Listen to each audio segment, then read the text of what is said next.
And we're live, and we're missing Tony, but he'll be here in a few minutes.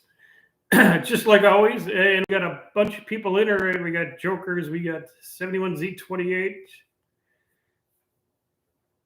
Yeah, reminder from midnightspeedlabs.com. What's going on, everybody? Dr. Art here, filling in for Tony until he gets here. Can you see my face a little better if I do that? There you go. Take off. No, I look like a human. All right.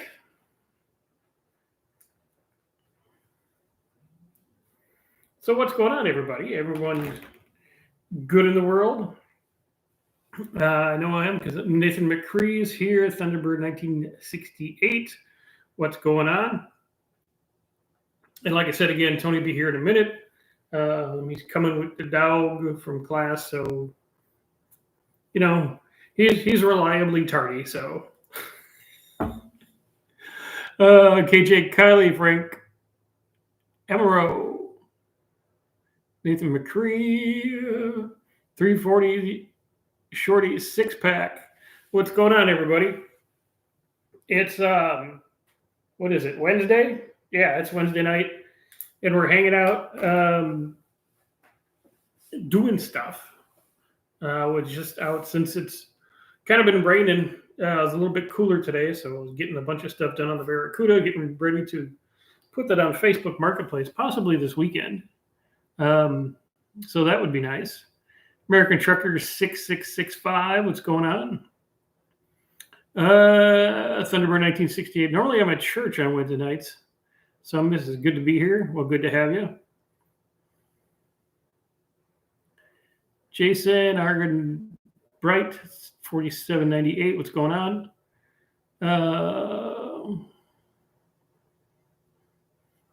What made you paint the heads? Because to make them look nice. Yeah, kind of transparent light, kind of washed out. We have a lot of, it is a little, the light's a little bright in here tonight, but that's okay.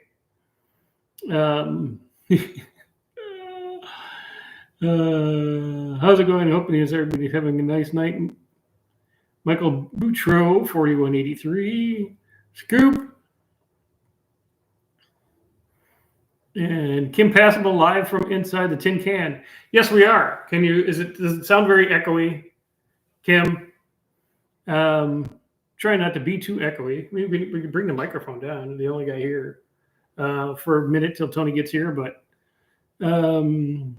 nice to see progress on the Barracuda. Yeah, it's coming along. I've been real lazy about posting about it because with work and other obligations I get out there, if it's just a little bit of night or a few hours on a weekend and stuff like that, time to get to it and get it done. But it's looking very sharp. Sills are in, seats are in, carpet's cut for the pedal. Put the pedal in because it bolts in from the bottom, the gas pedal. Dimmer's cut. So the inside's good. I want to pull that dash bezel out and put some new lights in there, and I got a couple of things with the throttle linkage and tighten up a couple little leaks, and that dude is ready to go.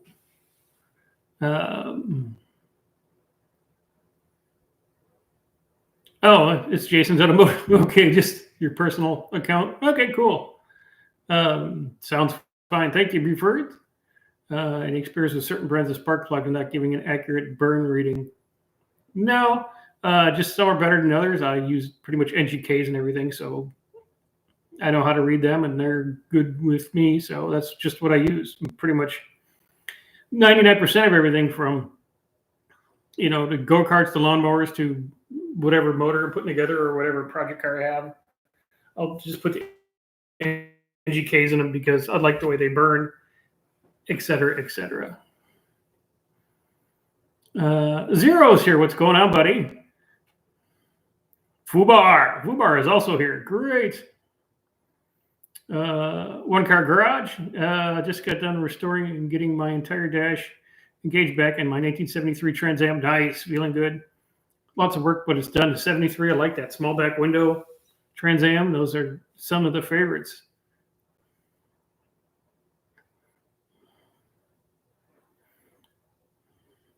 At the Zero Jokers. So what's going on with all you folks tonight? As we sit here and sounds like it's pouring outside. Maybe we finally get around to like my forward O2 sensor plugged this weekend. Last week, Dad was in hospital. Well, that sucks, Brandon. 70 to 73. Yeah, I like. Yeah, I'm with you, jokers. That's about right. Bet you $100 that Tony's grabbing a 7-Eleven coffee. Good bet. American Trucker had to drive a week or two ago when I was asked about the body panel adhesive to patch holes in the doors. The patches would go on the inside, and the doors be bracket. For the bondo on the outside, will it work? Yeah. The panel adhesive will. Yeah, once it's cured and it's in there right, it's not going anywhere. I can hear Tony. He's here. He's banging the door. Dodge Durango brake lights won't light up. Change the switch under the dash by the pedal. Well, hello. Hello, Dr. Art. Hello. We on? Yeah, we're on. Hi, everybody. I'll be right back. Hello, little girl. Okay. Yeah, we're entertaining the troops here. Then we can adjust cameras and whatnot. Supposed to be Bajoke, but name screwed up. Yeah, cover this going around again. Check myself. Choice of negative. You're gonna break out. See, there's the dog. There you go, little girl. That little, tiny little milk bone. There you go. Bulbs are new, Winnie. Check the. Are the brake lights run through the headlight switch for power on that?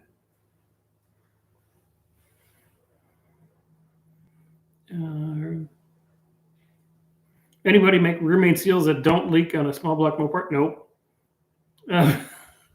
Relay check view that. Chris Greenway, hello. War Ghost. I'm going to check out a beautiful 67 New Yorker with 50,000 miles on it. Biggest issue is that they have the oil light on. Any way to tell if it's the motor or the oil sending unit on a car that isn't mine? Go buy a $10 sending unit and pop it in and start the car for them. Okay, so she's taken care of. Yeah, good girl. Yeah. Make yourself comfortable. Here's a pillow.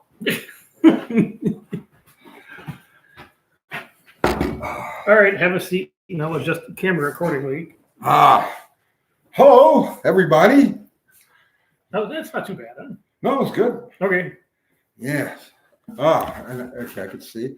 Cameras are really high tonight. I don't know. No, I think it's good. It's good. How did you only get 23 likes? Because What happened? You weren't here. That's right. Now they'll start clamoring. They call me translucent Tony. Translucent Tony? Because it's very bright in here. It is very bright in here, isn't it? Yeah. Let me turn this a little bit. All right. Yeah, pick up anywhere. I can't. I'm befuddled. You're befuddled by dog glass? But Zero's here. So now I'm all right. Thunderbird 68. Where's the 7-Eleven coffee? I just dropped it off in the bathroom, actually. This is right in my face. Yeah. Where's dog? I just deposited it. Let's see. I'm going to say hi to Zero again because Zero. What's happening, man? Let's see. Shutter off to airman. Not sure if a Durango would have a rear junction block. I guess you guys were talking about. Durango is Dodge. Yeah. Tail lights don't come on. Brake lights, new switch, new bulbs. Body control module. Yeah. It's always a body control. If it's not the bulb, it's a body control. To the tip them, hot wire it somehow. Just bypass and tip them, and you'll be okay. Let's see. Joe K is saying hi to me and Molly. Mm-hmm. Molly, come here. You want to say hi to everybody? She was over here getting a little milk bowl. Come on. Say hi. Look, right there. Look, there's YouTube. Oh, okay, she's shy. She's getting shy. We just got out of class. She's more of a TikTok dog than YouTube. Yes. Yeah, she likes short form. Yeah. Chris Greenaway. Wow. You are back. We haven't seen you in a long time. What happened to you, Chris?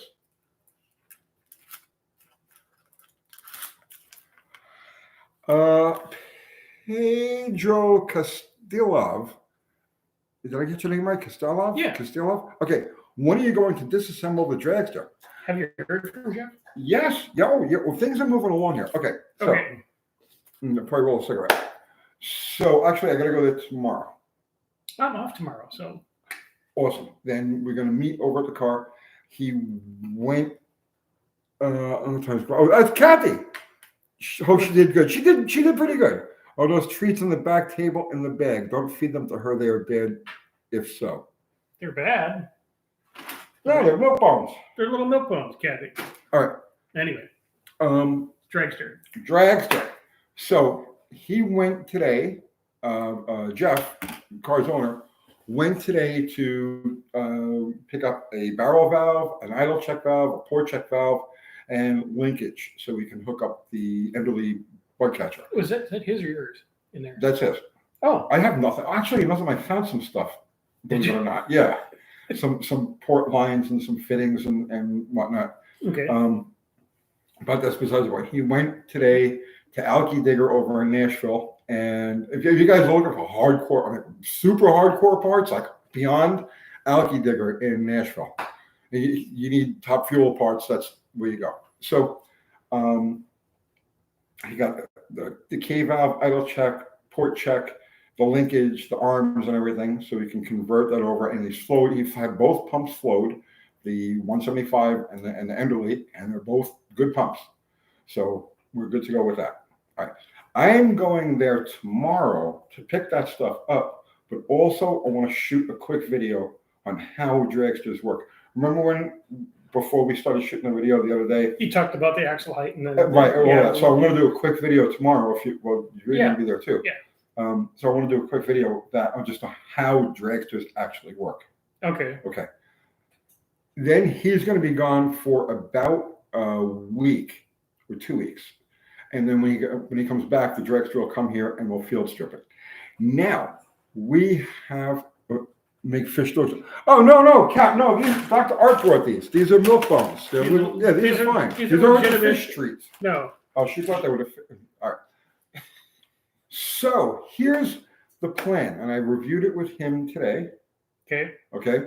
And he's like, he thinks his schedule is open and we can do it. All right. One of our local tracks, Buffalo Valley, is closing for good on October 25th. No more, right? So, which Gary, the owner, he's an older guy, and I think he's just had enough. Okay, he certainly had enough looking at the crap that we've brought over the years. Right? So October 25th, Saturday night, October 25th, is the last day that this track's going to be in operation, and it's been continuous operation since like 1958, whatever, something crazy like that. So the tentative plan is to bring the car there that night and be the last car down the track. Okay. All right. So we have a goal now of a date of October 25th. That means we have to take the car at least 1 or 2 times before that to get Jeff used to driving the car and get everything, So it's going to be a crunch. It's going to be a real crunch. Good girl. She's beautiful. Yeah. She's laying down on the couch. Yeah. Head on a pillow. Head on a pillow. Yeah. Good girl. I'm sorry. I didn't mean to bother you. So that's the plan right now. That's the plan. Okay. October 25th, Saturday, October 25th, we'll be running the car. And I got dozens of messages. Oh? When we were there, and I was at my 10 seconds on your video, people contacted me, go, well, do a video on his Buick, do a video on all these cars that they've seen in the background. Yeah, he's got a lot of cool cars. So, get that done tomorrow too. And there you go. Yeah. which would be good because I could use a little content. Everybody needs a little content. Yeah, we need a little content. Okay. So let's see. Let's get back to this. All right. Adam Hubbard has a question. Okay. But the question's already like rolled off the top. All right.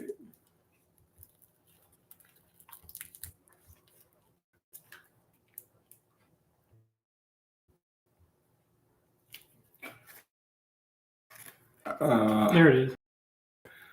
I have a buddy wanting to make more power with his 5.7 Dodge Challenger. I suggested a Hellcat supercharger with an adapter plate as his first mod. What are your thoughts? I defer to you, Dr. Hart. I would say that would be excellent. Well, there you go. Yeah. He's an expert. He's on YouTube. That's right. Yeah. If your first step's going to be supercharger, and you can swing the bucks to translate all that kind of stuff. What year is it? Because depending on what year it is, if it's a 15 or on a Challengers, it's like 15 plus you have to send the ECU to get unlocked before someone like me could go in and actually do a tune on it. But if it's before that, you can just get a good forced induction heavy tuner, and I got a guy for you. Not me. Oh. No. I'll let Jimmy do it. I'll get a hold of him with Jimmy. So get a hold of me at. Jimmy's always ready for action. Yeah, he is. We should all be more like Jimmy. Yeah, he's dialed. But we only have 39 likes. I wonder how many likes Jimmy would have. Probably 700. Right? 10 times the number of viewers. Then double, yeah. Yes. Okay, Christopher, anyway, he's explaining his absence. Yeah, he got lost in a renovation of a game room, got a pool table built at a room in 5/8 tongue, and he just scrolled off the top. That's all right. Listen, you weren't getting like, kidney surgery or anything like that. So that's good. That's good. Nice to have you back, Chris. What city is our shop in? We are currently in beautiful downtown Murfreesboro, Tennessee. Actually, we're in the outskirts of Murfreesboro, Tennessee, which is approximately 25 miles south of Nashville. Smack dab in the middle of Tennessee. It's yes. The geographic center, north and south, east and west. Boom! The actual geographic center of the state of Tennessee is, we know where it is. It's on the corner of Thompson Lane and by the church. Yeah. Over there, Thompson and Brook. We're approximately 4 miles from the exact epicenter of Tennessee. So, let's see.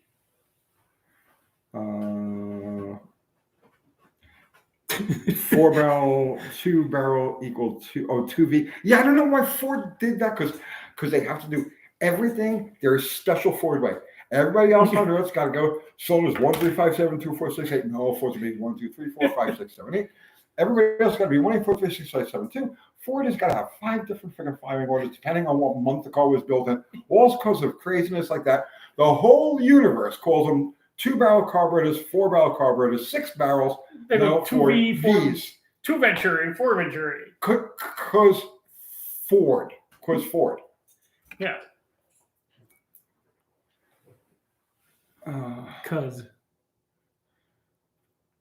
Well, at least Ford doesn't advertise 6 cylinders doing donuts and 5,000-pound cars for people to steal. Did you see?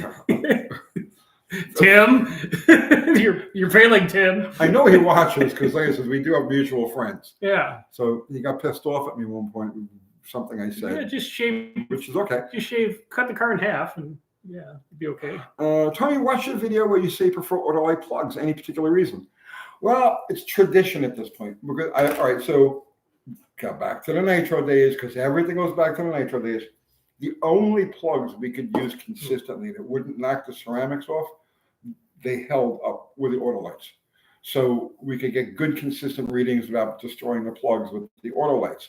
Everything else you had problems with. I mean, not major problems, but Autolite was the thing. And they made a special plug for us, the Autolite 50, which was just a Nitro plug. So because I got boxes and boxes and boxes, and that's all we used for that period of time I was in there, I just stuck with the Autolites. They just remained in my consciousness as the toughest plugs out there. I cannot say that about the newest incarnations of They're not the same. lights. They're not the same. And I have no idea what plugs are being used right now. That's another thing I need to look into. Oh, for the fuel car. Yeah.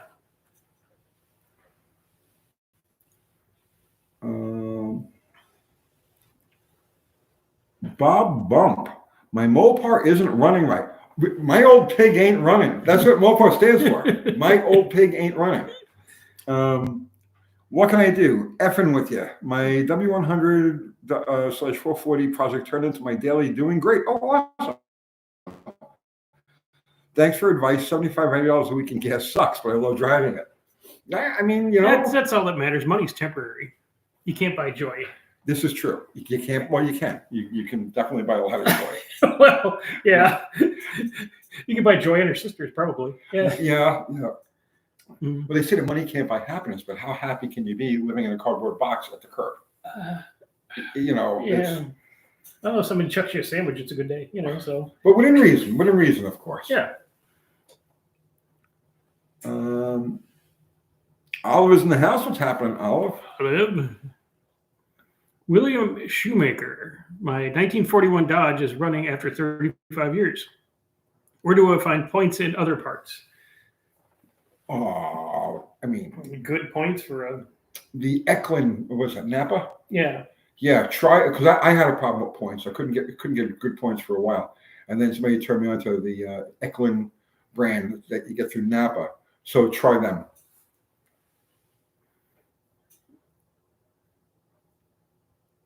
Can you run an oil light 50 in a gasoline engine? It's a really cold plug.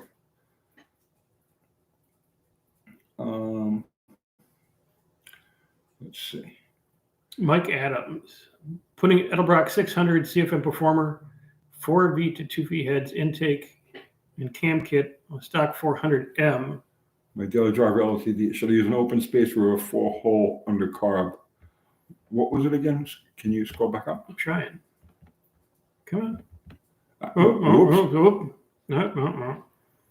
No. Went over center.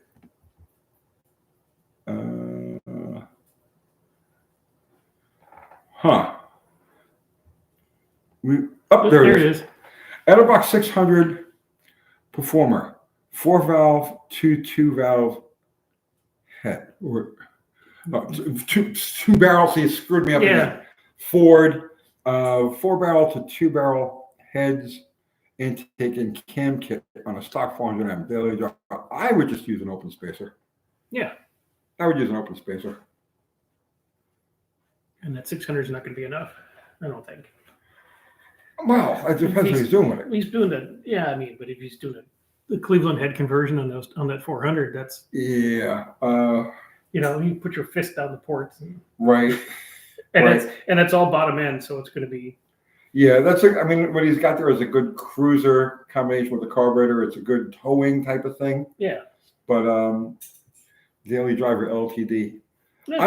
You're just cruising, it might be enough. Yeah. Yeah, I mean, if you've got the Edelbrock 600, use it. But really, if you're going to stick with an Edelbrock, then I would. For that type of car, then the 800 would be the way to go. You know what would be a fitting carburetor for that? What would be a fitting carburetor for that? The Summit 750. Oh yeah. Right, because electric choke and everything, electric choke and everything, and that carburetor was originally a Ford carburetor. Right. That was the Autolite 4100, and then Holley took over the design, and then Summit took over the design. So it was kind of revamped by Holley. So that would be a really appropriate carburetor to use for that application. Mm-hmm. What happened there? I don't know. It's weird. So, let's just. What is going on with this thing tonight? It won't do nothing. Are we stuck? That's why we need Kathy Bananas. Kathy! Cat! Okay. And then, there you go. I wonder why that's highlighted. Just move on. It's okay. Anyway, Judge. Yeah. We'll take the local guy as an 89 Dodge. 150 Power M 4x4 for sale. In the early 70s, 440 stuffed in it. What do you think are some of the gremlins that might be hiding in it. He's asking 10K, but it's really clean. In 89. I mean, if the motor sounds good, if the motor's not knocking or anything like that, and it's not smoking, I mean, those early 70s 440s are bulletproof. Just make sure it's not vibrating, because that's early 70s, probably going to be a cast crank motor. So make sure there's no weird vibrations or anything like that, that the torque converter matches up. But yeah, no, they're bulletproof, bro. Torino Elite, are you going to take a look into the Nitro motor before you run it? Oh, yeah, we are. Yeah, because bad things people can die if you don't. Very bad things can happen. Yeah. It's not like it's a gas motor. Put gas in the car and send it. No. Right. Even like in Cackle Fest form, which somebody says, "Why don't you just set it up for Cackle Fest?" And I responded, "I would rather dip my balls in rainbow sprinkles," and I would before I did a Cackle Fest thing. But they blow up. See, that's the problem with Nitro motors. They, when they're not happy, they explode, and they don't care if they're going down the track or sitting in a parking lot. Doesn't make any difference. So we need to take it completely apart, make sure it's all good, and then put it back together again carefully and work with it. Scott Bryson, hey guys, love your work and channels. Longtime watcher of Uncle Tony. Well, thank you, man. I appreciate that. Thank you. And so does Dr. Art. Yeah, no, I appreciate it. Even Molly is down there. Anybody who watches my channel, I appreciate it. Yeah. What the hell's the name of your channel again? Dr. Art's Hot Rod Rehab. So if you're not already subbed to Dr. Art's Hot Rod Rehab, you should go over there and sub to it now. Yeah, sub to it. Maybe you could be sub number 10,000 because it's very close. How close are you? Pretty close, within 100. Oh, nice. Let's get him over. Let's go over the hump here. How many of you guys aren't sub to him yet? All of them. No, most of them are actually. Brooklyn's 1970 is a Ford 2.3 liter anti-interference engine. Not that I know of. I don't believe so.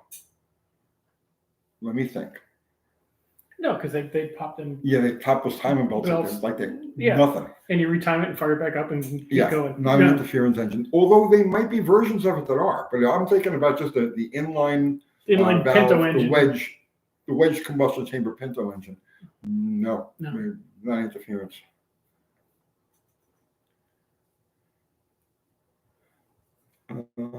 Mike Adams, one thing I've learned about daily drivers and project vehicles, every time you think you're done with it, you're really not. Because you're eternally fighting entropy. You see what I'm saying? You're fighting entropy, the unstoppable force of nature that deconstructs everything over time. So cars, project cars, everything is like that. The Earth is forever fighting to return all of its elements. It wants all its elements back. It wants all the rubber back. It wants all the stainless back. It wants every nut and bolt, everything. It wants to reabsorb you and everything you own. So as soon as you start on a project car, what you're doing is you're going to war against the nature and the universe, because it wants all that stuff, and you're going to hold on to it for grim death. But that's the game of life. And eventually nature's going to win. Yep. 100 years from now, yeah. Yep, 1,000 years from now, nothing in the landscape that you see will exist or be recognizable. So enjoy it while you got it. Yeah, enjoy the suck. Don't stress the yeah. It's rusty. Well, yeah, it's going to be. Yeah. I just depressed a whole bunch of people. They're all like, I was so close. I never thought of that. What's going to happen when I die? Nothing. It's all junk. Nobody wants it. Yeah, you won't care. Trust me. All of those things that you thought were so cool on the car, the next guy is going to be fighting to get them off and throw them away. He's like, what? Right.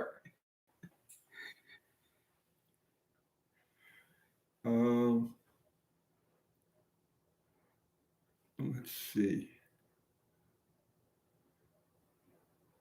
And it needs dog poop. Okay.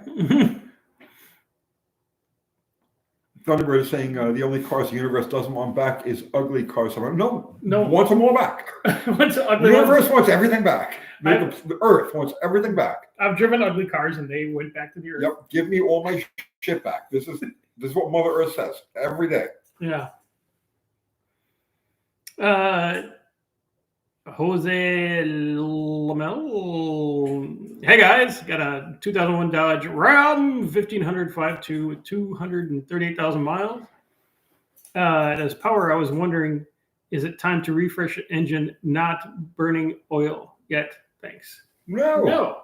Why? Yeah. It's happy if it's not burning oil and it has power. No, leave it alone. Leave it alone. Fix it. Yeah. KG Kylie, Tony, timing chain tension on a 340 street strip car worthwhile? It never hurts. It never hurts. Not necessary, but it doesn't hurt.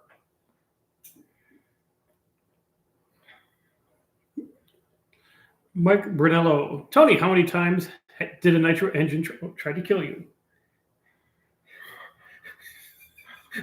Not including the one piston that landed by your foot that could have hit you in the head. That was an omen. That was an omen. That was an omen. The car gods went, knock it off. That's a hard question to answer because you never really know how close you are with these things. Not bragging on myself. I'm really not. I'm just stating it like it is. I had a good handle on them and I had a good relationship with them. Like I knew them and I understood them and I think they respected me for that. And so we had good relationships. But you know, I don't know. I don't know how many tried that. I don't know. We should. That would be that's a good topic for a video. What's that? Does your car understand you? There's a relationship that you have. That you have to have, and if you don't, one of you is going to kill the other one. I had a thing. People were like, "Are you insane? Like, what are you doing?" Mm-hmm. Right? But once the engine was running, okay, like you can't hear anything from all the popping and banging out of the pipes, right? So once the engine was running and warmed up, I would always put my ear on top of the injector. So it looks like I'm hugging the motor. I'm not hugging the motor. I'm just bracing myself against the valve cover to put my ear flat against the motor so that I could hear if the engine sounded harmonious or not. Inside, yeah. You know what I mean? If it doesn't sound harmonious, and you can hear it. You believe me when I tell you, you put your ear flat on the top of an injector, running motor. Oh, you hear everything. I'm whirring and like so. That's the kind of relationship I had with the damn things. I could feel them. I could sense them, and so I had good luck, in spite of the fact that we always ran junk. Everything we ran was hand me down, was used, double used, salvaged. I mean, on our own cars. I did work on some higher dollar cars that didn't have that issue, but for the most part, like the ones I was partners with and my own, yeah. You got to love them. Yeah, you have to love them, and they have to know that you love them. That's why you can never show them weakness. Right, then they're going to eat you. Mm-hmm. That's like with any old car. You can walk up to it and go, "Oh, it's not running right." Oh, here, think, and people are like, "How the hell did you do?" You get to vibe it, and most because I've reconned so many cars for so many dealers, I can get in any used car and drive it about 10 feet and go, oh, "Okay, it's cool," or right. It's like. Oh. Yeah, I know what you're saying. I know exactly what you're saying. It's a weird vibrational Zen weird car Jesus thing. So. Yep. But you never show weakness. You never show fear. You never show doubt. And you can never let your machine see any of those things because it will. Yeah, you can yell at it and cuss at it and all that kind of stuff and kick it and stuff like that. But if you go and run away. It just laughs at you. It waits for the next guy to buy it. Yeah. Oh, let's see. Overly built. What was the compression in the propane experimental engine, and what did you have in it for timing? It's on paper. It's a 10-to-1 motor. This was a high performance 361. 1961 361. So it had the higher compression pistons. On paper, it's 10-to-1. In reality, it's probably 9.5, 9.75 to 1. And it ran best at like 30 degrees total timing.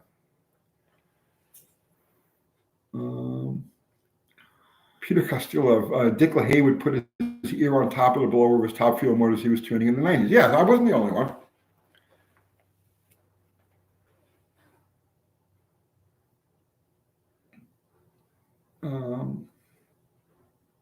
Let's see.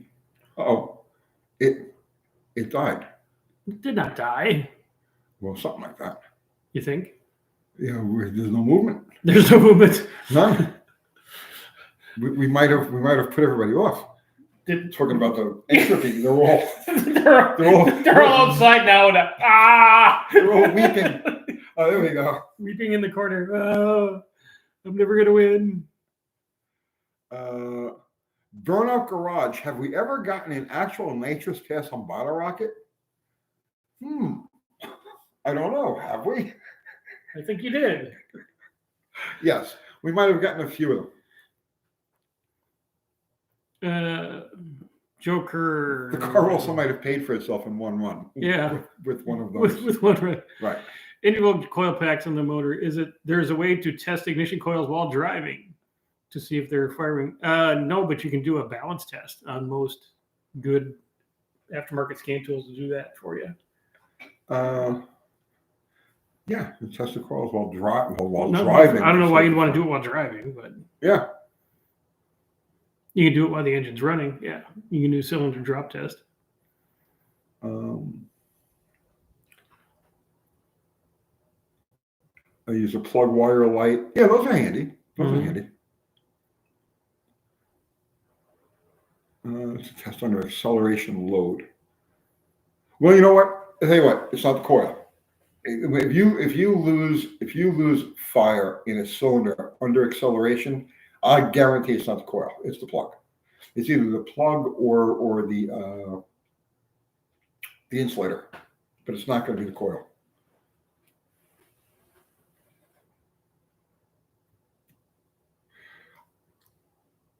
Wait.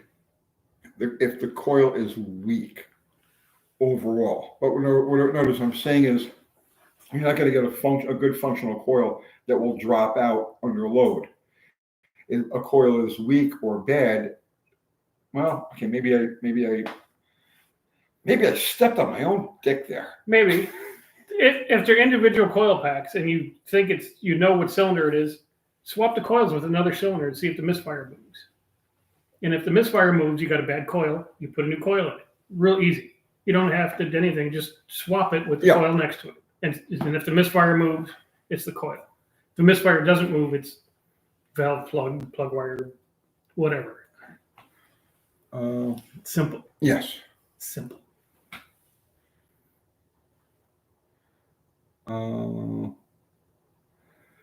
Here's one for you. The real 50-inch DLP. Okay. Is it hard to put a racing camshaft on a 1999 Grand Marquis? I want more power. Car feels weak. On the 99. Wait. Just wait. Let's back up here. If you put if it's a regular engine, okay, and the car feels weak, and you put a racing camshaft in it, it's going to feel a lot weaker when you're done, right? The racing camshaft is going to raise the operating range of the engine, okay, but it's going to do it at the expense of low end power. So be careful what you ask for. And a 99 Grand Marquis is going to feel weak stock form because they were made to be grandma cars. Yes, it's tuned as a grandma car. So before I would spend the money on cams, because it's 99, it's got to be a 4.6. Yeah. And taking it all down and stuff like that, I would free up the exhaust and put some gears in it. Yeah, gears would probably be It's got an overdrive transmission. 240 gear. Yeah. Throw a 3.0 gear set in there. A 3.0 or a 373, and even it's an 8.8, right? Yeah, good 308s. Throw a set of 308s in it. It'll feel much snappier. Yeah, and it'd be a lot cheaper and less involved than. And you go to the junkyard, and the gear sets are free because they're in every Ranger, Astrovan, everything.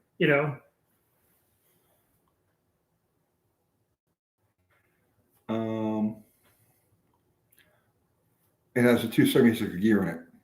Yeah. Is it hard to do rear? Yeah, not. it's not the easiest thing, but you have to have some good math skills. Will help. You'll find enough YouTube tutorials to walk you through that. And 8.8 is pretty easy. Yeah. The crush collar is going to be really your only tricky thing, but if you just buy a couple, because you're not going to get it right the first time. Or get a crush collar eliminator kit, which is always better. Mm-hmm. The crush collars are only used for expediency on the assembly line, right? The proper way is to shim the bearings, the pinion bearings, so that they've got the right amount of certain contact, right amount of not crush preload. Mm-hmm. That's what you're looking for. Tension. The crush collar is used just so that it can be zipped together quickly on the assembly line. So.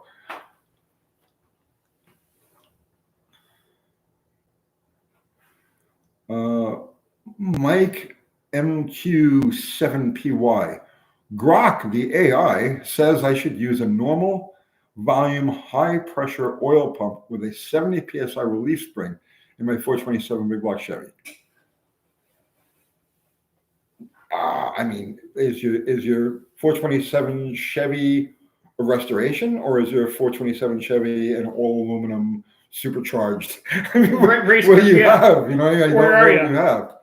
I think the bypass on the standard high performance Chevy pump is going to be 70 PSI. So it's probably fine. Yeah.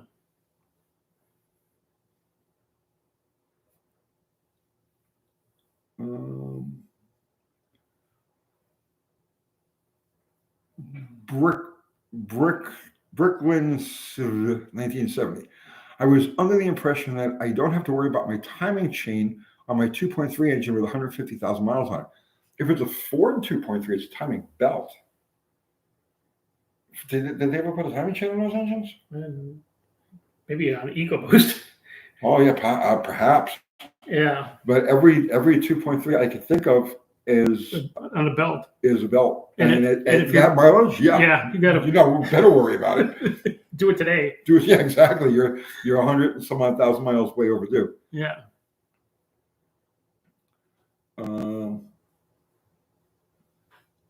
Well, Burns, if Grok says it, it must be true. Mm-hmm. Well, what Grok is doing is it's scanning the internet for an average answer, and it's doing it like at the speed of light. It's not an opinion, it's a fact. I wouldn't trust Grok for opinions, but for factual numbers, you need the torque spec for whatever it happens to be. You can probably they're going to scrub the internet and give you the best answer. Yeah. Right. The Wolves. Technical question. Have you got a rule of thumb for calculation to give extra ring gap in a situation where a motor is being hotted up for extra horsepower beyond manufacturer stated gap? Yes, and you go by the ring manufacturer. When you buy rings in the package, usually, I don't know if they still do. The last couple sets, they were just like, "Here's your rings." All right, so I might be giving you outdated information, but you can go by manufacturer specs. You can look them up. Yeah, you can look at the manufacturer spec, what they recommend, and they'll tell you, naturally, just regular stock, and then there'll be like alcohol, nitro. They'll give you a boosted number. What is there? There is a ballpark formula, but I don't know what the hell it is. Well, if it's a non-boosted engine and he just is doing stock rings and he wants just to spin a little bit better, just go to the top end of the manufacturer's spec range. Yeah. And you'll still have compression and you won't have blow by and it'll be a little bit looser and it'll spin a little easier. And if it's a cast ring engine and it's got more than 100,000 miles on it or so, the gap is probably already opened up on its own. That you really don't have too much to worry about. Yeah. 72Z28, the last set of Malley rings, they left me in the dark. Yeah, it used to be every set of rings you would buy. Oh wait, hang on. I have a set. You have a set of rings right here. I got a set of rings right here. Hang on, grab that. Molly, Jean, this is a good girl. I love you. Stay there. No. Jeez. No. Stay. No. American Trucker, when doing a budget rebuild on a fuel injector motor using as many of the original components as possible, should you replace the injectors or reuse the originals if replacing an OEM reman? Okay. I would probably send your injectors out and get them cleaned and flowed. They're probably going to be better than any kind of reman injector you can get. And then you'll come with a data sheet and they'll all match and the engine will run very nice.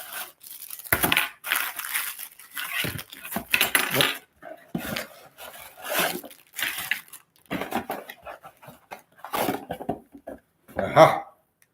Piston rings. Chevy, GMC, Pontiac, Chrysler, 8-cylinder. Yeah, 4.25 bore. Yeah. It fits everything. Fits everything.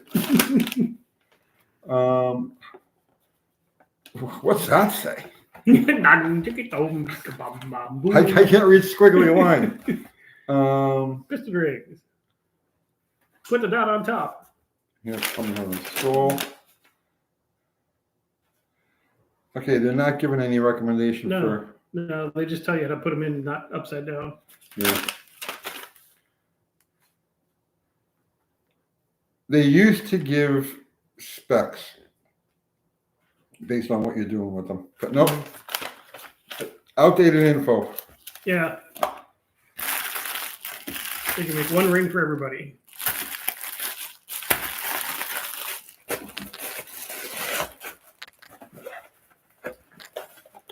So you guys, you want the beauty of working with these older engines, right?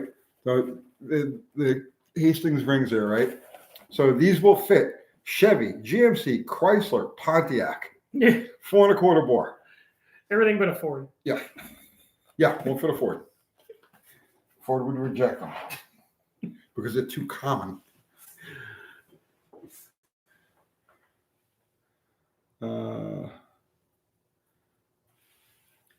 Burn Dock Garage, it depends if your rings are filed to fit or not.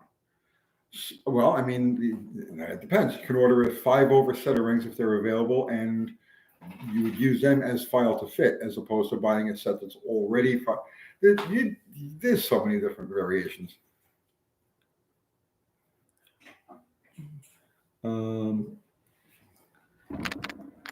Bricklin is saying, now I'm worried about my timing belt breaking. Damn it. Yeah, well, yeah. You should. Yeah, if it's past 100,000, yes. yeah, do it today. Oh, Molly. Random question: is a can of Diet Mountain Dew? Do we have to have it if we're in Australia? Yes, it is a can of Diet Mountain Dew. And it's a border collie. Yeah, and a border collie with a can of Mountain Dew on her head. She's like, "What are you doing that to me, Art?"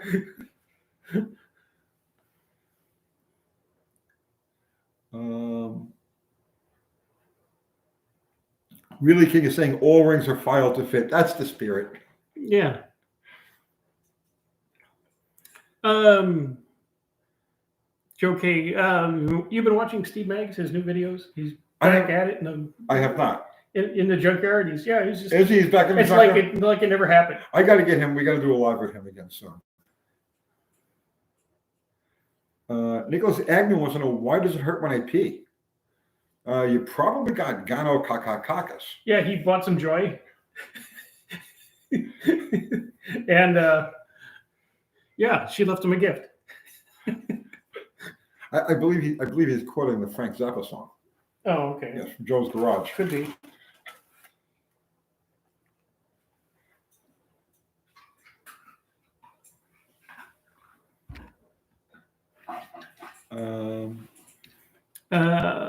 Okay.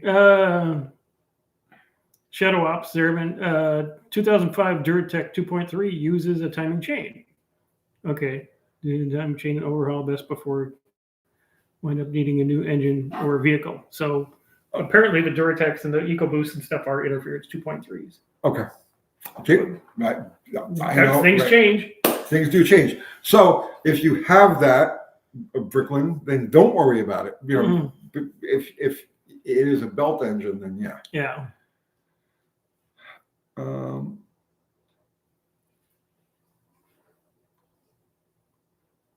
Let's see.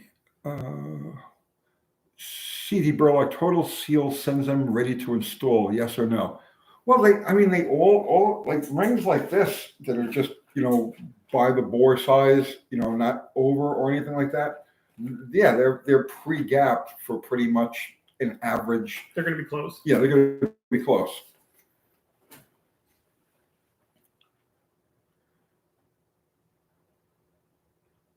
Shadow up there when they're saying 2001 or older are timing belt. Okay.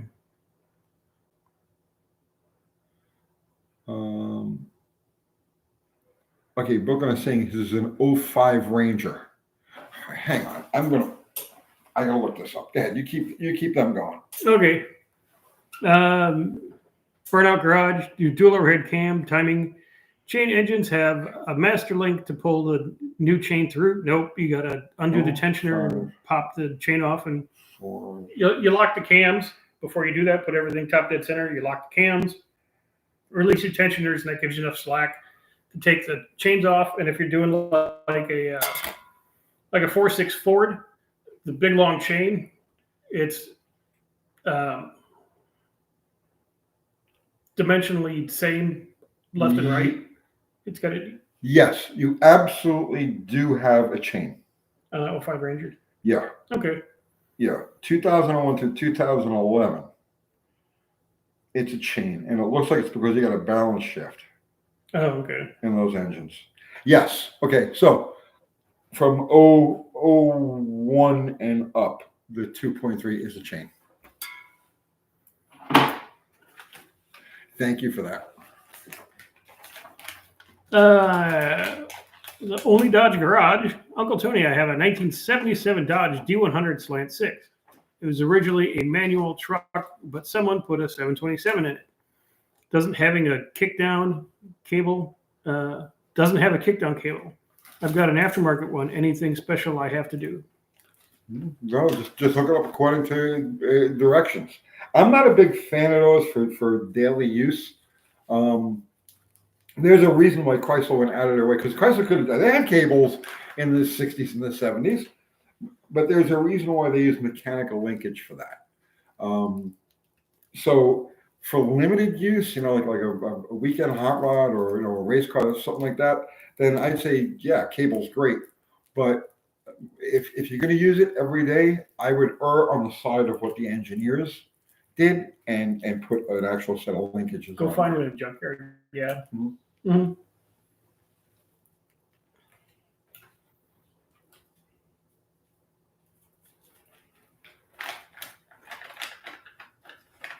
I don't know why they did that. Chrysler went out of their way. They made some very elaborate kickdown linkage. And it's not even kickdown, it's throttle position sensor. Right, there's a thing and a Kajingus and a spring and a thing and a cable and a thing and another cable over here and a spring and a bell cranks and all sorts of things. They went out of their way to do it that way when they could have very easily just used the cable. So, why? I don't know. But here's a question for you guys: are the brand transmission rebuild kits from Amazon and eBay are like $200? Any good? Going to rebuild a manual transmission in my 1989 Bronco 2 has a 2.9. I'm not familiar with any of those, any of the Amazon kits for manual transmissions. I've used them for automatics, and I never had any problems. I can't ever remember getting a bad transmission kit, but I've never used a universal type of kit like not a universal. On a manual. On a manual, so I don't know. Maybe somebody else had experience with it.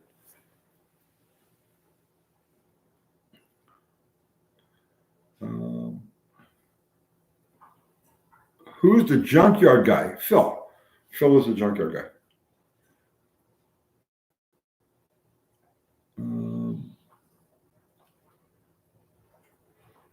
Let's see.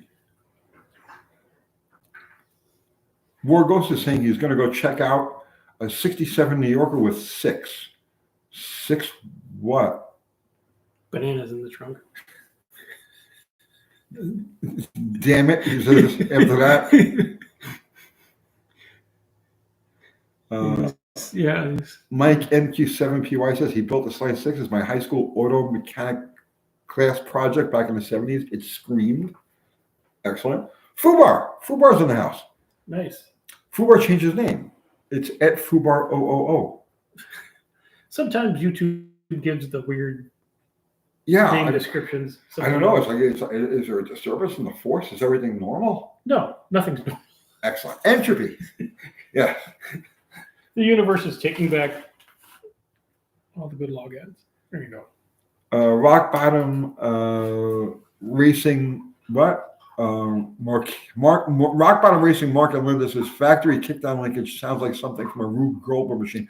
Some of it is. Yeah. Some of it really is. Like they went through great lengths. Like there's so you got 1, 2, 3, 4, 5, 6. There were 7-piece kickdown linkage setups on some of these cars. Some of them are just 3 pieces. It just depends. But Chrysler went out of their way. They went bananas. To put mechanical kickdown linkage, and it's like, again, it's not kickdown linkage. It's actually throttle position sensor linkage on their cars. So if they went to that extra time and expense and aggravation, there has to be a reason. I don't know what it is, but I'm not going to second guess the engineers in that.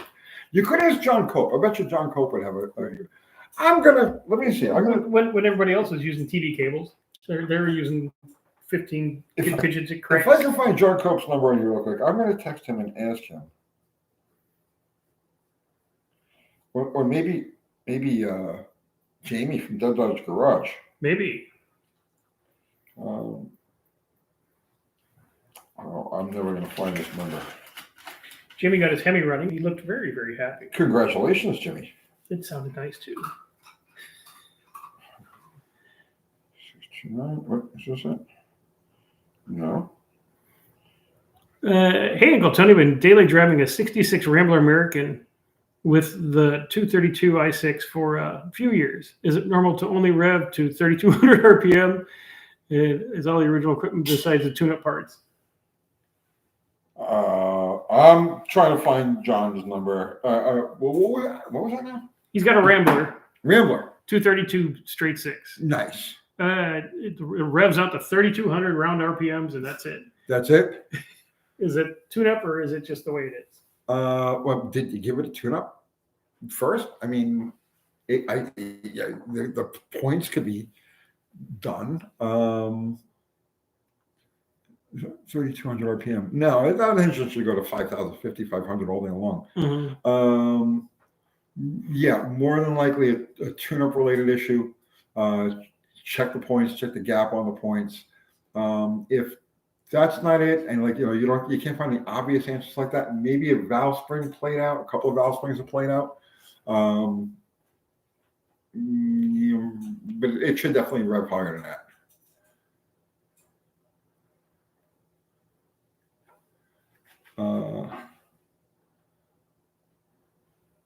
Let's see. This is a weird question. Do any of the modern top fuel cars still use hydraulic throttle pedals? I have not a clue what any modern top fuel car uses. I know nothing. I know less than nothing about them. I know the fuel that they use, and I know the evolutionary path they took to get where they are. But I couldn't even begin to tell you what components they use. And on top of that, I have less than zero interest.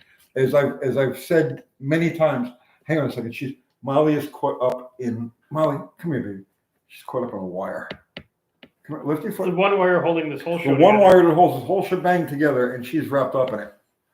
Okay. You got it? Okay. As I have said, I said many times, if they were to be running, let's say, a top fuel race on my street in front of my house, I would be on the phone with the cops making a noise complaint. Like, that's literally how much interest I have in contemporary fuel racing.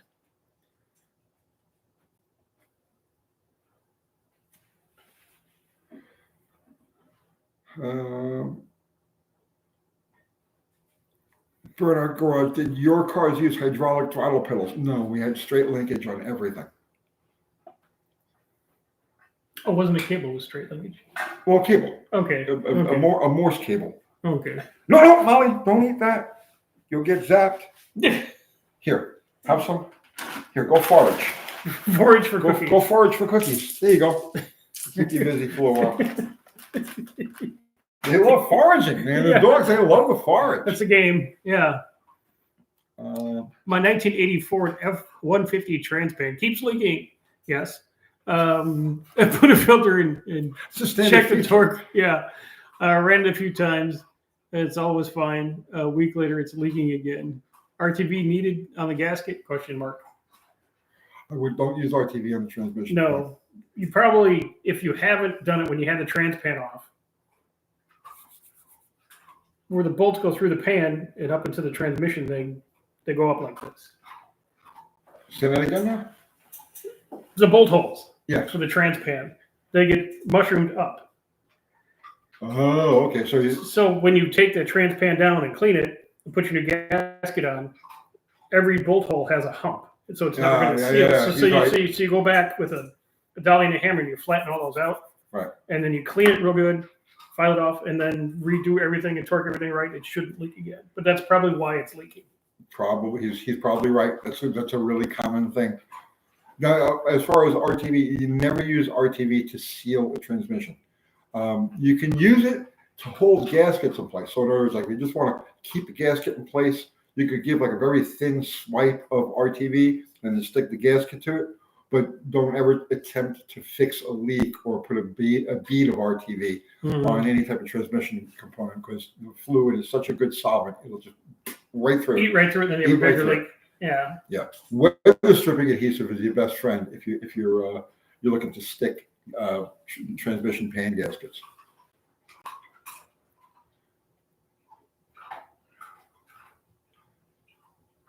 Uh, 10 times harder. Use a socket and a hammer to tap them back. Yeah. Yeah. Or actually, you use an extension.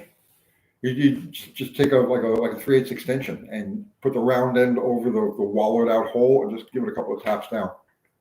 Ding ding, and it's fine. Yeah.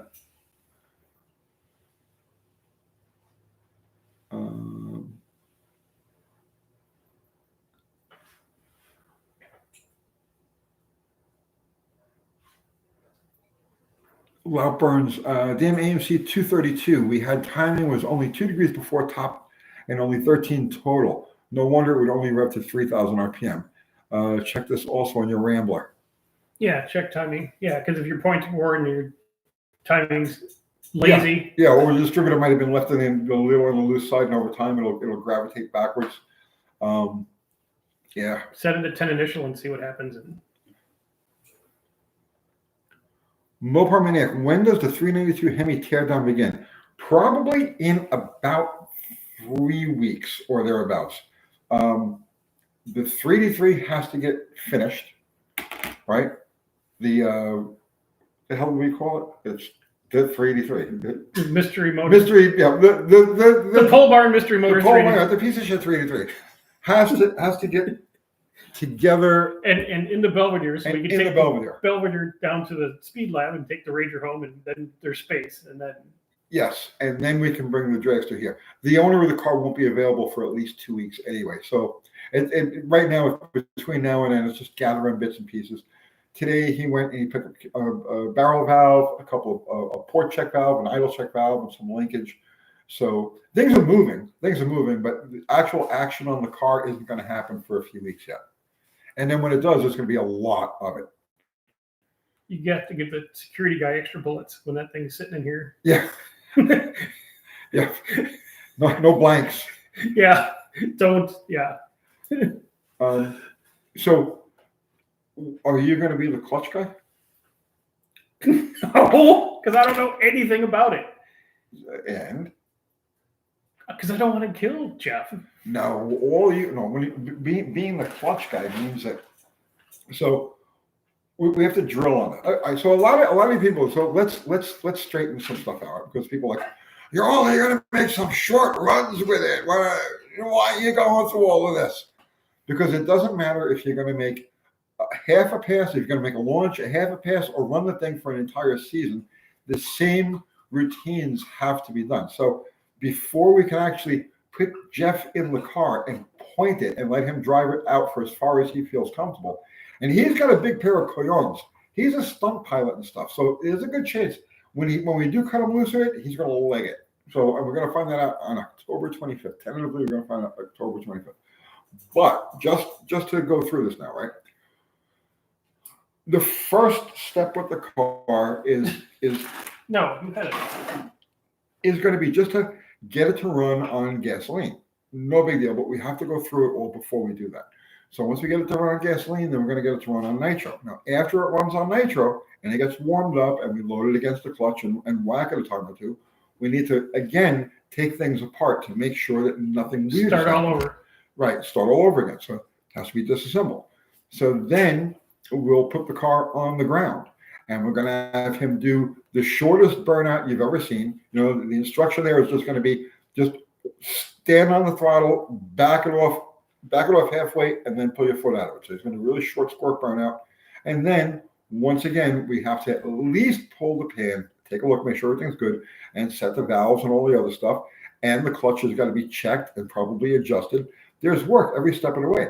So we'll probably have to do this a few times until he's comfortable with the car and the tune-up is right and the car is predictable and everything looks and sounds correct. And between each time that the car is loaded, it needs to be serviced. So regardless of, you know, just a quick squirt or you're going to go for the full season, the same routines need to be.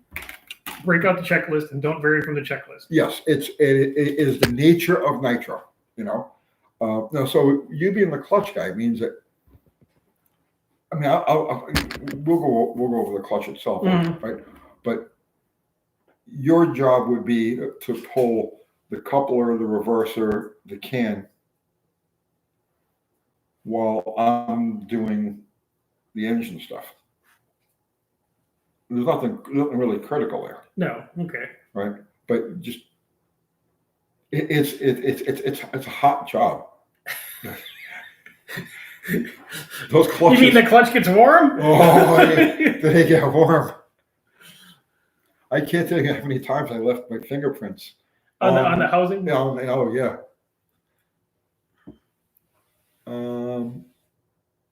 Let's see.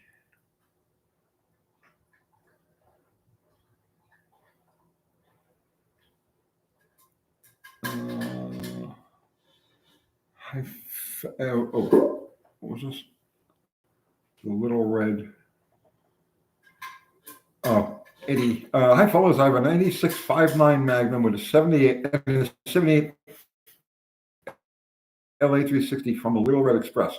If building for torque on a budget, which would you use? The Magnum. Yeah. The Magnum. It's just a better setup. It's just, yeah, exactly. Hey. Oh, no. Well, she's eating wires. She's going to start eating wires. We don't eat the camera. Yeah, here. Forage, baby. Go ahead. Go forage. Yes. Cookies everywhere. She's getting sleepy. You see her eyes. Oh, yeah. She's filled up with 10,000 carbs from milk bones. Yeah.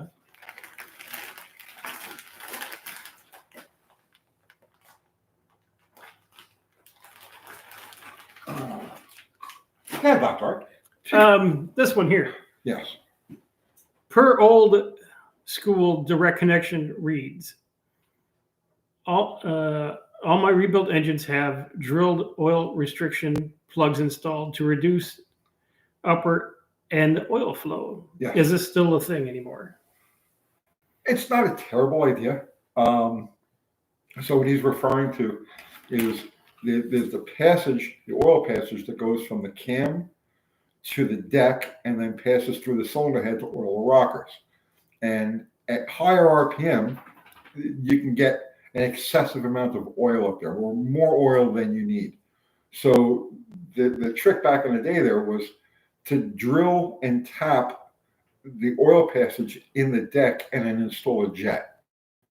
And so you knock it down from, it's like a quarter-inch diameter, and you would knock it down to like 100 thousandths. And that would just restrict the oil to the top end. It's not a bad idea. It's definitely helpful on a higher RPM engine, but probably not on a daily though, huh? No, I wouldn't bother with it on a daily. It keeps more oil in the pan and less out of the heads.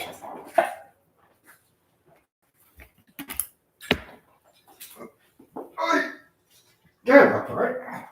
Well, we're Molly Jane. Wow. mhm. Okay. Hey, Tony, going to check out a 67 beautiful New Yorker with 50,000 miles on it. Is there any special things to check on it due to their extra electronics? No. I mean, the only If it works, it works. Yeah. Yeah, if it works, it works. I would look at the bulkhead connector, look at the fusible link, look at just check those wiring for the wiring for any discoloration, any browning or black, any very brittle insulation that would show that there's signs of heat. But you should be okay. Mm-hmm. You should be okay.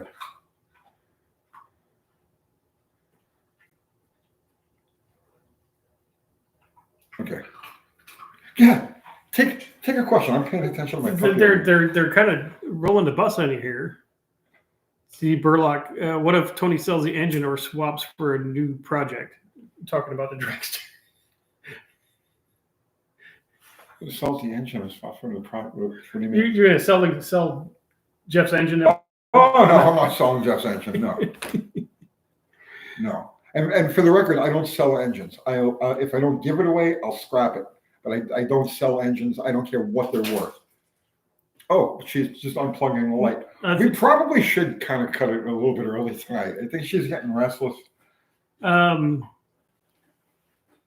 I mean, it's your channel. What time is it? Well, yeah, but it's your show too. So I mean, I was here by myself. They've got enough of me tonight. They can never get enough of you, Dr. Hart. They need you. No, hang on for a while. Okay. I'll go plug the light back in. Well, I think we look better because we do look I was translucent appearing to the crowd with that light on. So, love the lives and the info. If I go from one Rochester B single barrel to 2 on my inline 6 Chevy 230, will I need to jet down? How would you set up the progressive linkage? He wants to put 2 carburetors on a straight 6. I'll put a bunch of carburetors on there. Yeah, put 6. I don't think you have to jet down because of mixture. You just have more carb. Yeah. What it's gonna be fatter. The idle circuits. So okay, you're getting less of a signal through the booster. So you definitely don't want to jet down on the mains, but your idle circuit, the combined idle circuit, is going to be putting too much fuel in there. So if you're going to restrict anything, you want to restrict the idle, the low speed, the transition circuit. I don't know what kind of carburetor you're dealing with. He said Bs. A couple B carburetors. B carburetors. It's a B carburetor. Rochester B single barrel. Oh, okay. If I go from one Rochester B single barrel to 2 on my inline 6 truck, no, you won't have to jet down. I wouldn't worry about it. How would I set up a progressive linkage? Well, now if you're putting, no, stop. She's going after wires, guys. If it's an inline and you're putting 2 carburetors on it, I would probably go 1-to-1 on that linkage.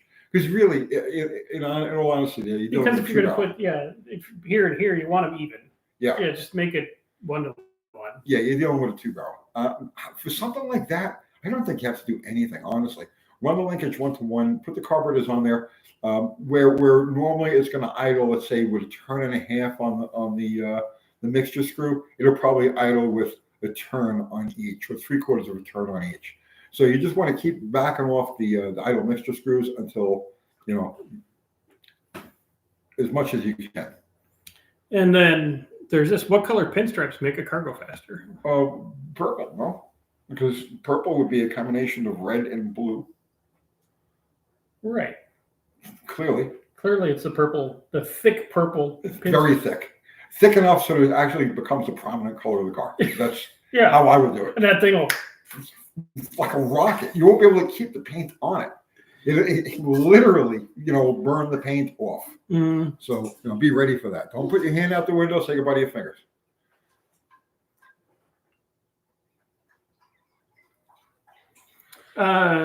Is a 2000 Jeep XJ a good year to buy? Yes, it's not my favorite year. I have one that I've been daily driving now for a few months while I'm getting ready to put my 98 back together again.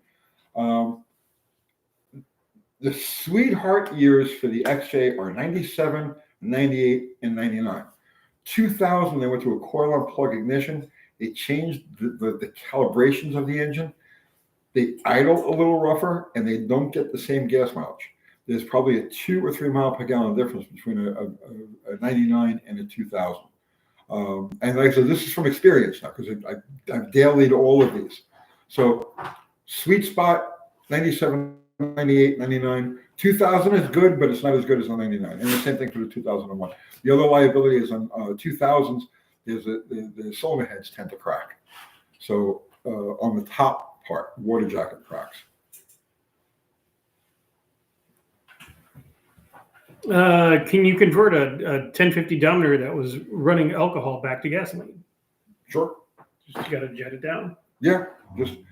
So the ratio to gasoline to alcohol is 2.2 times the alcohol. So let's just say, for the sake of argument, you had Molly Jane. What are you doing, baby? Chill out. Don't kill the couch. Yeah. It's the only couch that's here.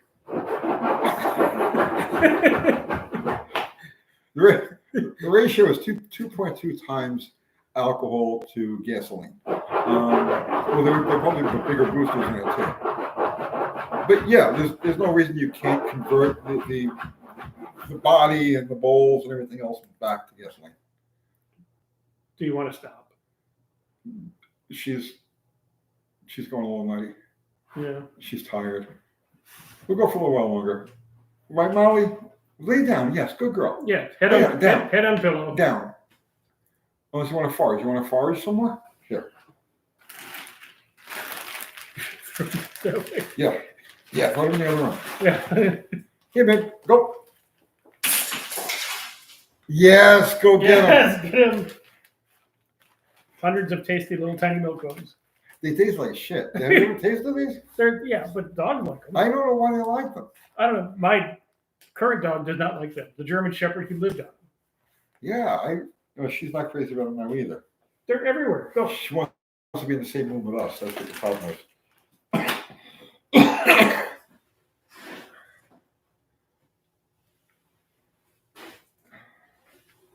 Good, Molly. She's discontented about something. She's tired. Mm-hmm. Because she had her class.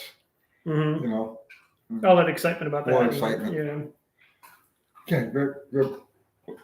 She's fine.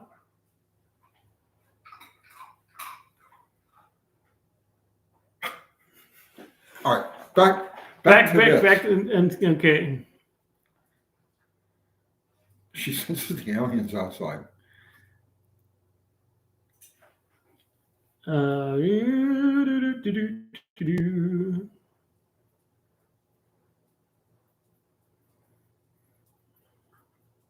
Only 106 likes. Yeah, it's because we were just staring at 107. Yeah. How do you feel about the hydrogen cells that you can add to just about any vehicle now? I'm totally unfamiliar. So the thing with hydrogen is going to be the same as you're going to have with any other gas, fuel, propane, natural gas, hydrogen. It doesn't make any difference. The problem is that it burns too quickly. Don't worry about how many BTUs it is. It just burns too quickly. And because it burns quickly, it doesn't use as many degrees of crankshaft rotation to push the piston. So with all of those gas, when I say gas, not liquid fueled engines, you get a quick, sharp power pulse, but no follow through. And that's why they don't make the power or get the fuel economy that a liquid fuel engine does. Bear Rose is here.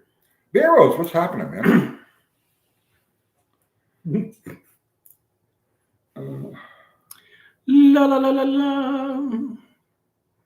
You can just add nitro to a gas tank. Can you just add nitro? Yeah, you can. It'll do bad things. Yeah, they don't mix. Yeah. Nitro and gasoline do not mix.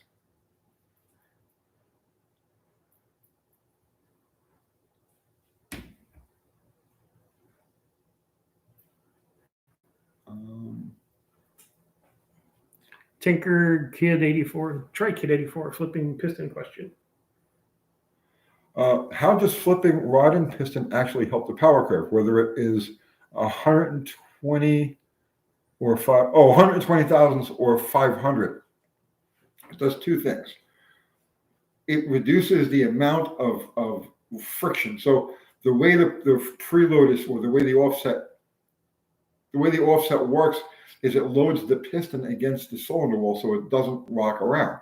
But it also changes the position, the angle on the crank angle to the connecting rod. So the more lean you get, the more push there is earlier in the cycle. Now, it's a small amount of power that you're picking up. And it just depends on the engine. It depends on how much offset is in there. It depends on rod ratio, the length of the connecting rod versus the stroke. There are a lot of factors. There's no one particular, there's nothing you can point and say, it'll give you this and this. Notice I'm saying there's no formula for it. It makes power. It doesn't make huge amounts of power. You can definitely feel and you can hear the difference in the way an engine revs. So how do my engines rev? You've been around enough motors, right? Yeah. Do they all? Have you ever heard me put together a lazy engine? No. Right. As soon as you hit the throttle, bam! It's up. They rev like chainsaws, and part of that is because I build the engines very loose and I reverse the pistons. I've always done it, and it has never failed me in any way. Now, when they tested on a dyno, they did it on a 360. There's only 60,000th of an inch offset on that engine.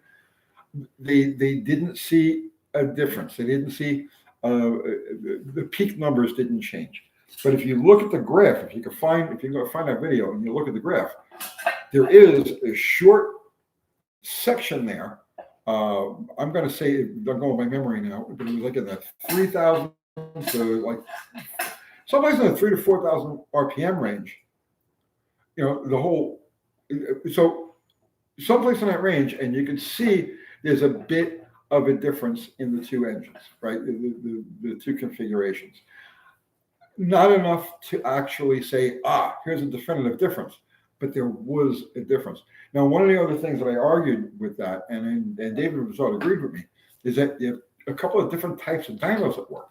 So the dyno, quit eating the stop. The dyno is typically used, right?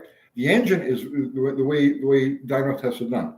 Molly, stop. Is the engine is loaded against the dyno, and the dyno holds the engine back and then allows the engine to rise X amount of RPM per second.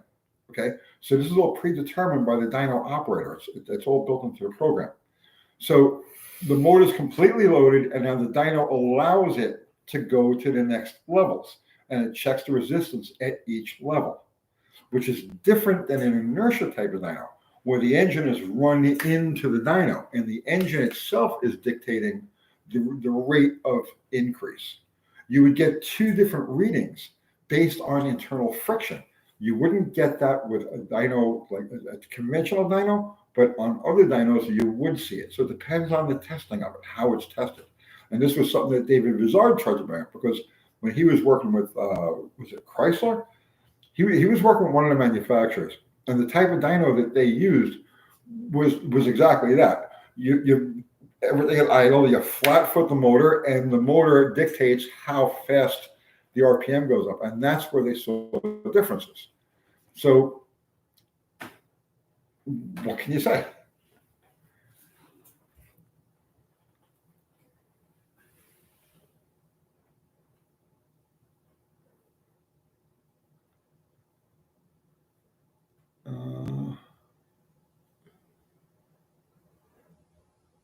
Let's see. I can't. I'm trying to read. I can't even read. You can't. You're toasted. I'm toasted. Okay.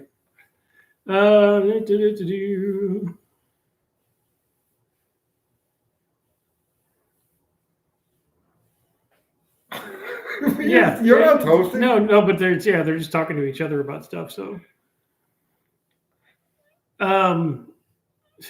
territory. Are the mechanics from the Nitro build having anywhere period correct a tire to 68 or 1974? No, we're going 1920s. We're gonna wear flapper outfits. Leather helmets. Huh? Leather helmets and no flapper. Oh, flapper. Yeah. Yeah, 23 Skidoo. Yeah, we're going all the way with this. Yeah. What do you look at me like that for, Princess? What? I know you're sleepy. I know. Burnout Garage is Nitro curious. So I'm curious about the Nitro. Do they mix Nitro with another fuel? Alcohol. Yeah. Yeah. Alcohol is the companion fuel to Nitro. It's always been, and it's there for two reasons. One, to temper the potency of Nitro, and to be honest with you, there's very little difference between, let's say, 100% and 90%. You have to drop down into the high 70s, low 80s, high 70s before you really see a difference in potency. 78 was a very common number, because you go from 78, 80 to like that between 80 and 100%, and very little difference. Below 80, there is a big difference. And it's also used as an ignition source, because Nitro doesn't like to light. In Nitro, it has the same specific gravity as water. If you pour water on the ground, that's what it looks like. That's what it acts like. So it's not lighter like gasoline or alcohol. When you mix alcohol in with the Nitro, it separates during that heating process. It's compressed. The alcohol is what the spark plug actually lights, or makes it easier for the spark plug to light the mixture. So 90%, I always tuned right around 90%. That was my baseline, and it just makes it easier to light. Can it be mixed with orange juice? Tang. Possibly. I mean, I would have to look at that. Well, Mission Impossible going to race the Nitro car. Will it be a support vehicle? Wouldn't it be funny? We'd be the top fuel dragster with a stock 6-cylinder Jeep. Yeah.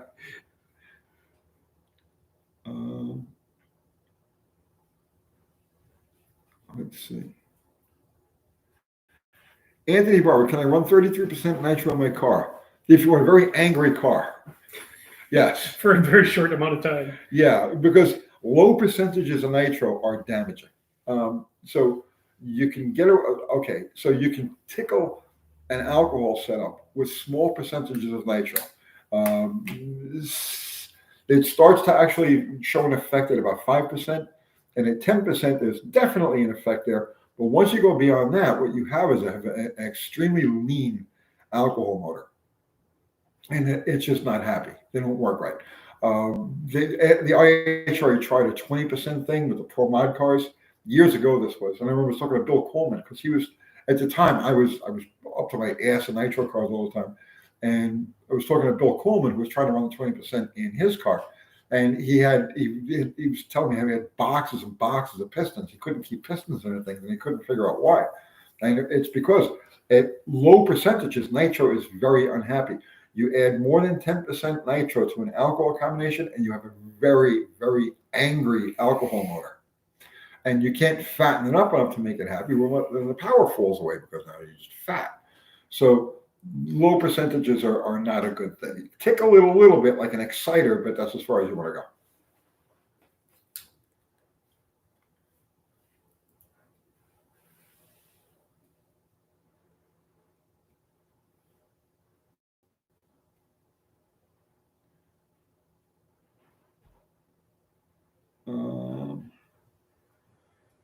Josh Holman, any plans on revisiting the Mission Impossible project now that the Vizard Woods Cerritos project has been abandoned? Has it been abandoned? I don't know. I'm not paying attention. But no, I'm not going backwards. We have Mission 383 from the. We have Mission 383 from the scrap. That's right. Yeah. The mystery mission. What the hell are we doing with this thing? Yeah.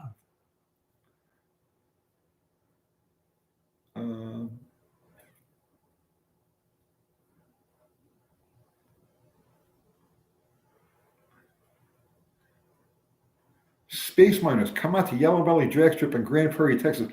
I watch a lot of videos on that place. That is a very cool drag strip, man. But that's like, I don't know if it is anymore, but when I lived out there, that was the most dangerous place. Was it? It looks dangerous. It was very hood rat dangerous. Yeah. Yeah. Yeah, you had to know somebody or you might not come back. Very good. Very good. Because I would go to Texas on trips and stuff like that, and my local guy would be like, "Let's go to Yellow Belly for the drag races." He'd be like, "No." Well, come on. But it wasn't famous then. No, but now it's famous. Now it's like a landmark. Right. So now you have the dangerous people and posers. And posers. Because they want to be on television, so it's.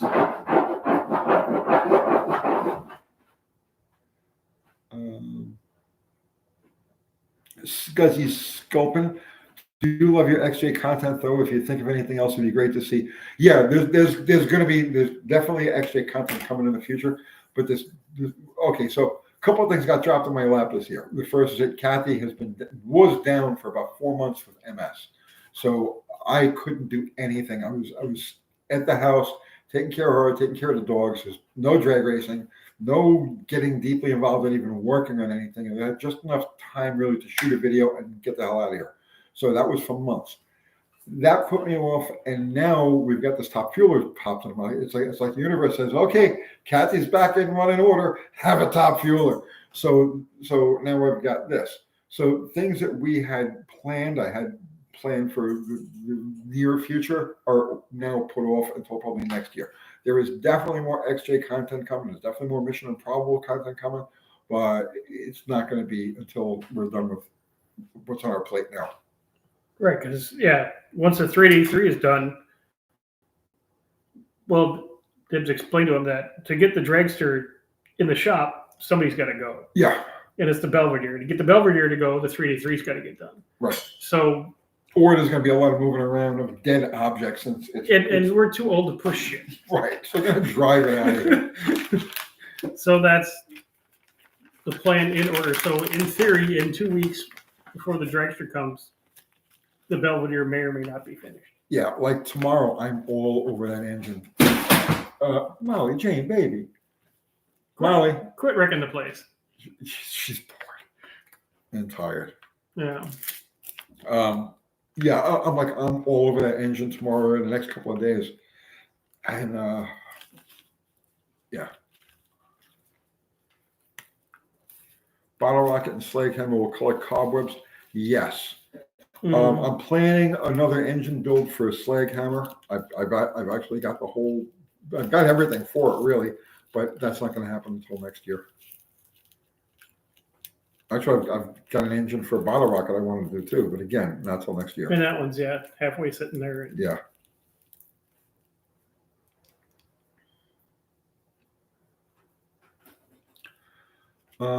Sean the person, Tony, will this top fueler reignite your full-blown disease and plans for a 426 Belvedere? Because you'd be a lot cooler if it did. I'm not that cool, and I don't want to be that cool anymore. Like, I did it, and today, like, I believe me when I tell you, I get far more satisfaction out of playing with my border collies and taking them to classes and stuff like that than I do messing around with cars. So it's like, no, the chances of me doing anything with a Nitro car in the future are slim to none. This is just a unique opportunity with a unique individual, and I'm going to seize that, but that's as far as I'm going with it.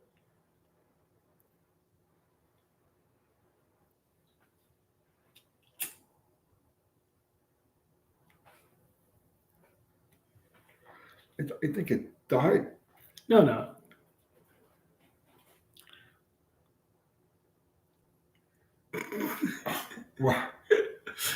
Territory.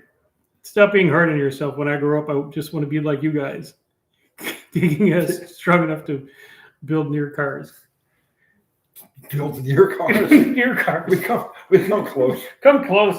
We come close. This is near a car. It's yeah. You probably need cars, but yeah. Tony 8899, is it true fuel cools a combustion chamber? Yes. And more octane the cooler the chamber? No. Octane is resistance to detonation and has no bearing on the BTUs released during the thing it does. I can't even think anymore. Goes kabangy, kabangy, kabangy. Boom, boom, boom. Mm-hmm.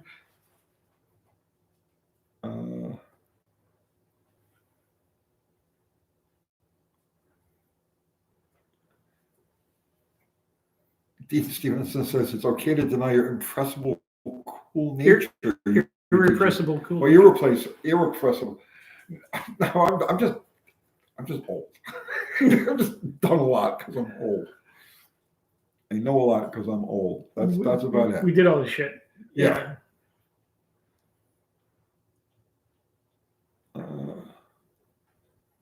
Joe K. Tony needs a helper. We know how that works out. Yeah, we've had a few. We've had a few. I'm going to start wearing this around my. Mm-hmm. I'm going to put this on a chain. Mm-hmm.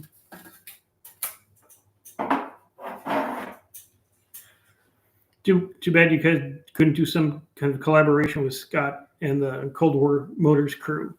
I'd love to, but they're in freaking Canada. Yeah, they're in another country, right? They're in a whole It's like a long plane ride there. So I don't fly. I'd have to hitchhike. Mm-hmm. Well, I could drive. You could. Could you drive that far though? I wouldn't want to. Yeah. No, it's no fun.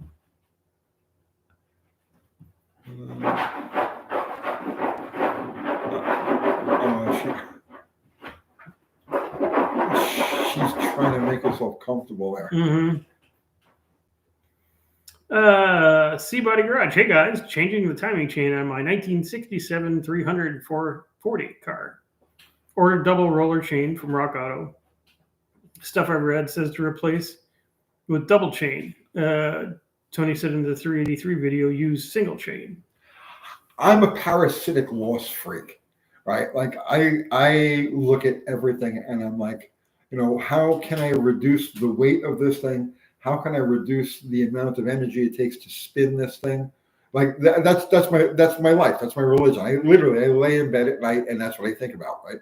So the timing chain thing, years and years and years ago, I was reading a book, Bill Jenkins, but before I ever met Bill Jenkins or anything like that, I was a kid. And he said that they used this when they were building the small block pro stock motors, that they used a single roller timing chain because they found on the dyno that the single roller took less horsepower to turn than the double.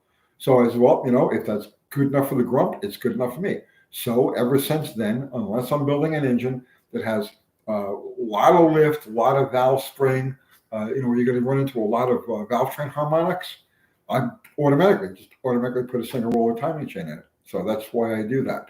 Will you notice a difference? No, you're not going to see any difference. Just like flipping a pistons down, you're probably not going to see any difference. Or a lot of the little small things that you're going to do to an engine, none of them by themselves really make a difference, but the cumulative effect of everything, a quarter horsepower here, a half horsepower there, 2 horsepower, and the next thing you know, you're dealing with a significant difference in the way an engine runs. Well, I would just throw it together with, the double if that's what you got. American Trucker. What would be something fun to drop a Ford V10 Triton motor into? Going to have an RV that I really don't want to rehab, but his wife's 83-year-old grandma living with us, and she doesn't want to sell it, so I'm stuck with it. I would take the body completely off the RV and make it a big, long go-kart. Put one seat on it, and there you go. There you go. And chop the chassis. Make it like you could shorten it up too, but the long would be cool. I think something like that, like a 100-inch wheelbase, because then it would be almost square. Because it's so wide. Yeah, it would just rip. Because it's a motorhome, it's a V10, so it's dually in the back, so it's just going to wheelie because it's going to have all the traction in the world. If you shorten it up that far. Yeah. Just make a V10 go-kart out of the frame. Don't swap it into anything. Just chuck the body in the recycling bin, and then move forward. You got all the parts you need there. And if you got a plasma torch and a welder, you can shorten that chassis in 3-day project. It sounds good to me. I'd like to take a real spin. Russ Peter Derelicts, what's your opinion on cleaning up casting flash or stress relieving blocks during a rebuild? If it's an engine you're going to step on, yes, all the time. In fact, that's one of the engines. I've got a whole video plan on that, and I have covered it in the past, but it was so long ago that we're going to do it again. Yeah, casting slag is casting flash and breaking sharp edges and stuff like that, and cylinder heads. Yeah, I covered that when I redid those heads. Yeah, every little kajingus and little lip in there, just get rid of that. Yep.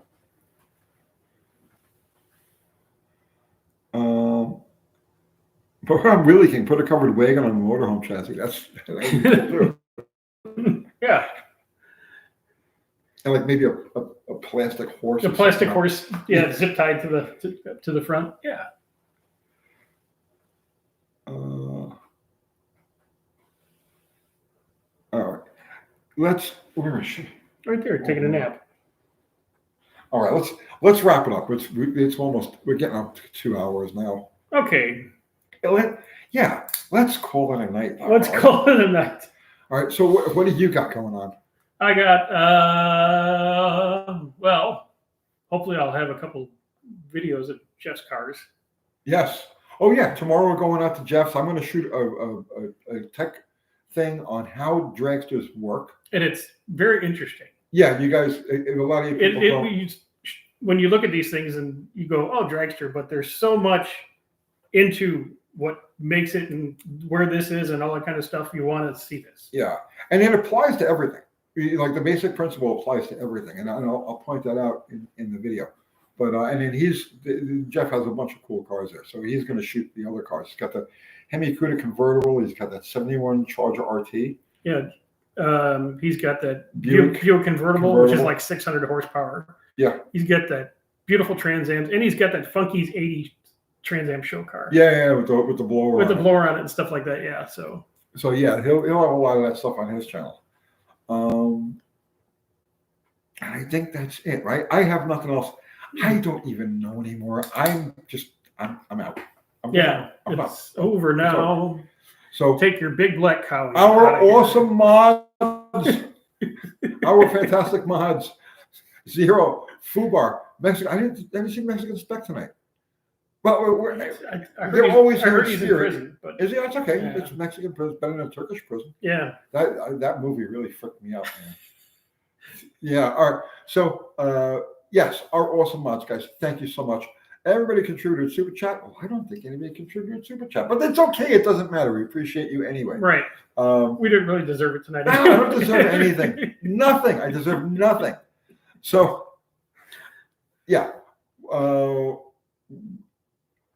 I got to stop reading questions. Yeah. All right, guys. All right, we're gonna hit this button and go to Midnight Speed Labs and buy. Yes, go to Midnight Speed Labs. The shirt right there. Yeah, midnightspeedlabs.com. Yeah, and go buy some. We should have some action there soon. Yeah. Also. So, all right, everybody. Good night, all. And end.